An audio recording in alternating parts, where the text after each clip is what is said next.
What's up guys, McIntyre here. I'm bringing you Sonya gameplay today. Just played a game post-patch. This is the medic patch. And a few Sonya changes have happened within this patch. She's kind of coming up in the meta prior to this, but after this patch she now has the ability to auto attack and slam almost simultaneously.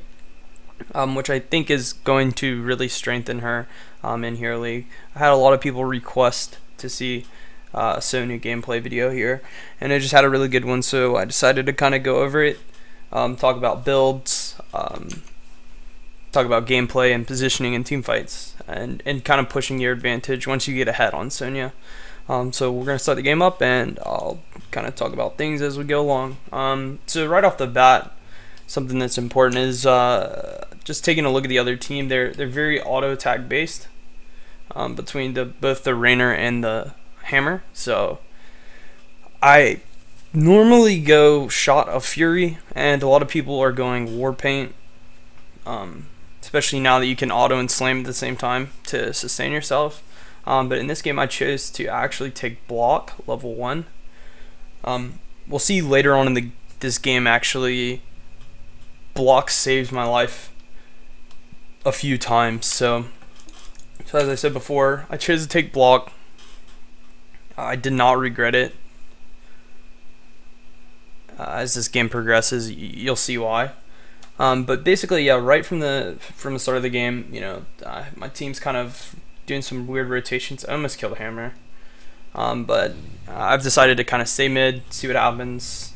I see two people mid, and with Sonya against Joanna, something that's really important is to not walk up to the lane and just start whirlwinding right from the start. Usually Joanna's W the wave first, so I like to kind of wait until the wave gets W'd before whirlwinding and trying to push the lane back. The reason for this is obviously the Joanna W does mini stun, which cancels Sonya's whirlwind, so kind of be mindful of that. Again, here I've moved to the right of the lane and expecting Joe to go to the left. I actually put out a ton of damage. Had I not missed an auto attack or a kind of move slam there, I think I would have picked up that Joe kill. When I slammed here, I didn't right click to the right, so I kind of paused there for a second. It's important to note there too with Sonya. Oh, this is another.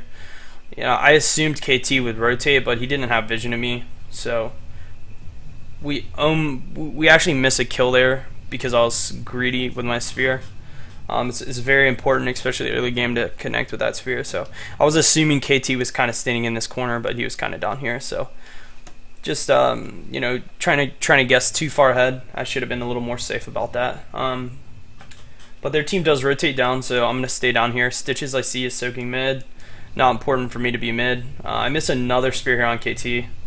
I think we do pick this kill up though. Yeah, good hook comes out from Stitches. Alright, just kidding. Barely missed that kill, but we do get Joanna in the process. So again, my team's soaking out bottom, so I need to rotate mid to start getting this soak, and just on the way damaging Rainer. Just a random blind hook there from Stitches. But again, now that I'm kind of weak, I've taken some damage, I want to look to get whirlwinds here. It's important too here when you're Sonya against like Rainer, or even just really any auto attack ranged character in lane, to use your blocks efficiently. So you'll see I'm trying to avoid more than like 4 auto attacks.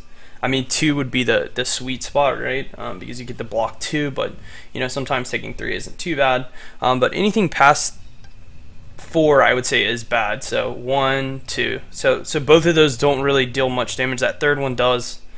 But as kind of like I was saying before, it's okay to get hit, especially when you have the block talent at level 1, because you don't take much damage from like a ranged assassin, just like Rainer or Vala, any real ranged assassin, the Zebo. So the other team actually gets both shrines here. I see tops getting held, so you know, I'm just holding down middle, making sure the other team doesn't sneak a little DK here.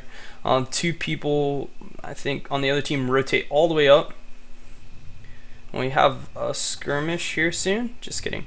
Okay, so I see the 2 here. I'm just gonna kind of slide past. Again, just holding the lane, freezing the lane. This we actually let push a little too far, maybe. Again, I don't want to take too much free poke from Raynor. Like, if I were to spin on the wave and just Raynor auto-attack me over and over and over, I would not be able to sustain through the damage. So, you should be mindful of that. The other team overextends to kill Sylve. Raynor misses his Q, and then we're going to just pick up this kill on KT. Again, I'm very patient here with this spear, and it ends up paying off. So, one thing that I think a lot of Sonyas do is, instead of like walking up to the person and getting as close as you can and autoing them, I see a lot of Sonya players get off mount to hit a spear at like a max range, right? So if I just like to pause here really quick to explain. So say I'm on mount and this is the Joanna, right? Most Sonyas will walk up to like here, and then try to hit that, try to hit your spear. But if you're on mount and they're not breaking your mount, just like ride your mount all the way up to her, get an auto in, slam her, and then try to hit like a melee range spear. It's much easier, it's much more efficient, and you get in a few auto attacks, so you can position yourself a little better before going into the combat. So yeah, so we're just gonna go right back to laning. At this point I have Ferocious Healing, which is a 7 talent, so trading aggressively like this is always going to put me ahead, because I can just use my talent to heal myself back. So once you hit 7, especially when you're 1v1, just go at the other person. If somebody shows up, then you need to be careful, but I mean, if you know it's a one-on-one, like I see 2 people bottom, I see 2 people top, I know it's just Joanna mid, I can be pretty aggressive using the Ferocious Healing talent that you get at 7. So yeah, so we have a little skirmish here. Not much kill potential coming out of really either team. Without stitches, my team doesn't have much CC. I can burst people down as Sonya, but if I don't get, if I don't have full fury, especially with the block talent, it's gonna be hard for me to just kill someone 100-0 by myself. But we do get the DK here, and me and Sylvanas are gonna try to pressure mid. Raynor makes a good movement there. I had expected him to walk back to the tower, but he walks up to his teammates. So I'm pretty sure they could have killed me here. They end up chasing Sylve and trying to, catch too many things. But I probably was dead there. I had overstayed a little bit, and that Joanna and Hammerhead showed up and surprised me. But Brightwing goes middle. I was thinking about heading middle. I think I do end up heading middle, but I was debating it because I knew KT was still bottom. I think I end up getting a kill here on KT. It looks very familiar to the other kill. Actually, this is a nice little kill. So my team hits 10. I Wrath really quickly. I talent Wrath, and then get a slam. Had I not talented Wrath and activated it before I slammed, I would not have dealt enough damage to kill that KT, and he probably would have gotten away. So just quick on the fingers. Remember that you can always just hit control, then the number to level up a talent whenever you get to a talent, level. So here I just grab the shrine to break it so they have no DK pressure, and then go out and try to spin on the wave to try to keep my Wrath of the Berserker up. But yeah, so now I'm back to full health, and we're gonna go back to bouncing between middle and bottom. I go middle, and I'm thinking about it like it has my team controlled top. They do have top controlled, so I don't need to rotate down here bottom necessarily, but I choose to because KT is kind of by himself, or at least I feel like he is. So I pressure onto these 2, miss my spear, and this is where I was talking about block paying off. Assume I'm dead here. I miss this spear. I tried to take a 2v1, just really bloodthirsty, a bad fight overall, and I should be dead. But Raynor attacks me, and I get a block right before he would have killed me. I think he even tries a Hyperion to snipe me, but obviously that's not going to work. But block, in my opinion, pays off there. It's paid off in the lane, but it really pays off there and rewards me for talenting it. I would have died otherwise in that team fight. So, but my team, yeah, just kind of brawling down here again. They get this KT really weak. That globe pickup saves him, but not a bad trade for us. I think I actually show up now after everybody's kind of gotten weak, and just go into them with Wrath of the Berserker here and pick up several kills. One really cool thing with Raynor and like Sonya has an insane amount of bursts, so although Raynor's passive had not procced, I waited until he was at a threshold where if I Q'd, autoed, and then slammed, it would just blow over his healing from his E passive. Another thing there too is just to increase the burst even more. If you hit your spear, you can slam and then spin automatically, and this way you get in more damage a little more quickly than trying to auto or spear slam auto, right? So it takes a few frames to auto attack after a slam, but it's instant to spin after a slam.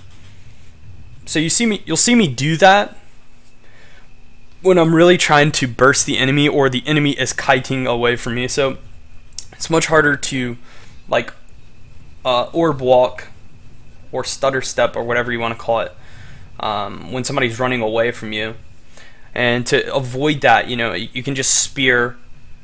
You get the instant auto from spear, then slam, then spin, and just run with the person. I chose not to do it there. I just wanted to kind of get out of the tower range.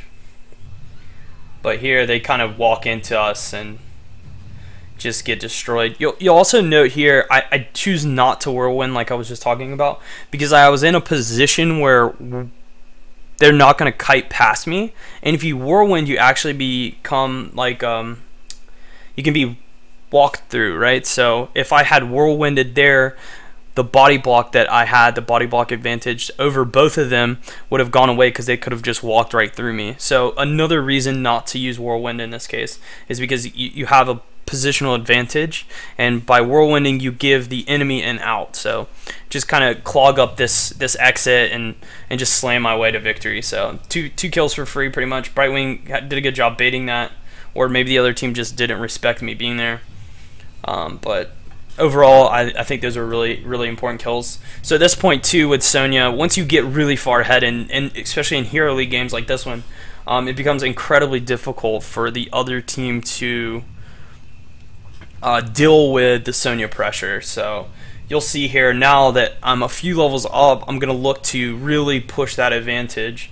Whenever a carry walks up to me, I'm almost going to show them zero respect, because they should respect my damage, and they don't. So this KT is about to get really chunked out. I can't remember if he dies, but I know I do kind of deal a good amount of damage to him. So yeah, so he in 2 slams, an auto attack, and a spear, he's almost dead. So had I gotten one more auto, probably would have killed him. Here I positioned so that I'm not going to spear this camp, and I'm looking for a flank on this team. My team is kind of team fighting here. They're running away, but if I can again get the positional advantage and be behind them, then I get more slams in and more autos in. So I Q to the fountain and come up behind Hammer. Instantly I'm kind of like, oh crap, I'm in a 3v1. The Stitches does hook Hammer away, which is good, so I'm gonna start spinning and running away. These mines slow me, but I do think I managed to get away from this tornado from this Kel'Thas. Alright, so no tornado comes out. Hyperion does come out, and I'm spinning away obviously, because by using an ability on Sonya you get bonus move speed, and that's the only one that I could have used in that situation. Stitches does pick up the hook, and I'm kind of kiting away from the team fight. I've gotten what I wanted out of it, and I'm going to run back and try to hit this spear again. This time, however, I aggroed these minions, and it's much harder to spear past them once they're aggroed. So I kind of messed this one up, but we did get that clean kill on Hammer. So it's not the end of the world. I actually end up finishing this camp. I see KT kill my Stitches, and then I just kind of walk up and kill KT. Another perfect example of like a 2-level lead and what Sonya actually does is about to happen here. Again, this is another situation where Raynor's passive, it might be up, but if I can push him over his health bar before the passive kind of activates, he'll just go down. So he gets pretty weak. I get a good auto in, Q, into a slam, and then into the spin. So I think I also pick up this Joanna too. It all depends if I hit the spear, and I do. And from here now, 2 towers attacking Sonya isn't a big deal. If you just spin on the wall with Wrath up, you'll heal through them. And we're just looking to push the towers down now.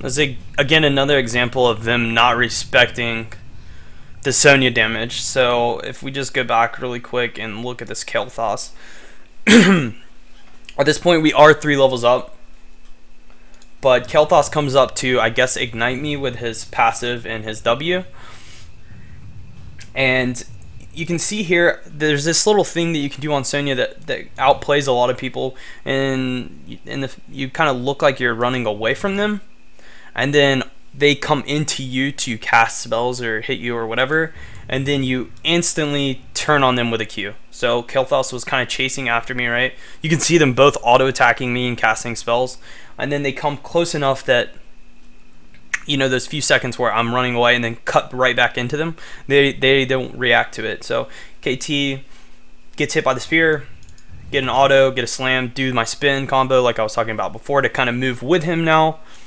He tornadoes me. Wrath of the Berserker, the CC reduction, I probably would have killed him anyways, but Hammer helps out by knocking me towards him, and I get a slam off. And then we're going to go right back to sieging with these easies. I'm spinning here to try to sustain myself.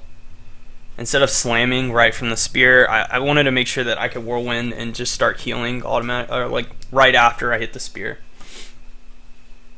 But yeah, so still 3 levels up.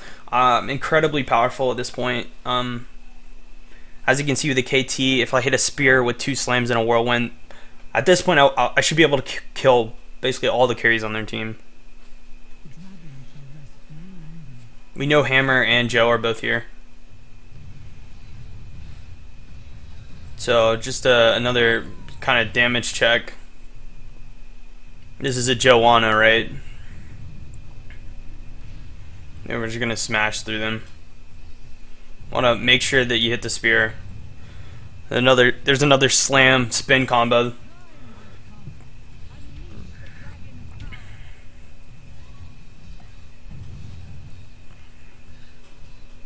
And again, just pushing through damage, spinning, making sure we're spinning on the wave to sustain ourselves. And I think our team picks up a DK here, and we're going to look to end the game pretty shortly after this one. So nice little blind hook from Stitches, just being cute about it. Maybe there was somebody there trying to break us from grabbing the Dragon Knight. I'm not exactly sure what's happening. I don't know if I was just being bloodthirsty or I just kind of was like, okay, whatever. I don't think the other team can kill me anyways. But neither me nor Stitches took the Dragon Knight there, so I think at this point in the game, I kind of told myself that I didn't want to be in the Dragon Knight because that was a lot of our team's damage. And if you put yourself in the Dragon Knight, then you kind of become weaker. But our team just goes on and suicides it, which is fine. We're still 4 levels up. They're trying to defend, and I think here soon I'm going to look to engage. And we win out after a 1-team fight that's about to happen.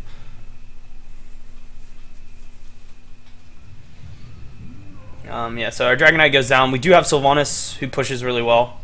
I see Hammer kind of siege up there. I'm going to move towards this side of the wall so she doesn't see me.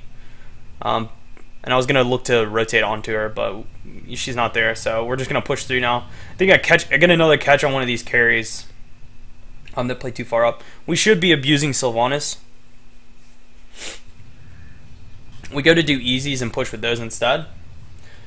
And I think we end up netting a kill here. I mean, they're 19-16. This is probably their best window to win.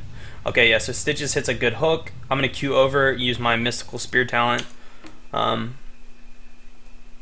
to kind of move instead of walking around, try to catch out Kel'Thas. Another thing that I guess I haven't gone over yet is I did go imposing this game for both the Hammer and the Rainer, so that kind of goes back onto the block talent that I was talking about earlier.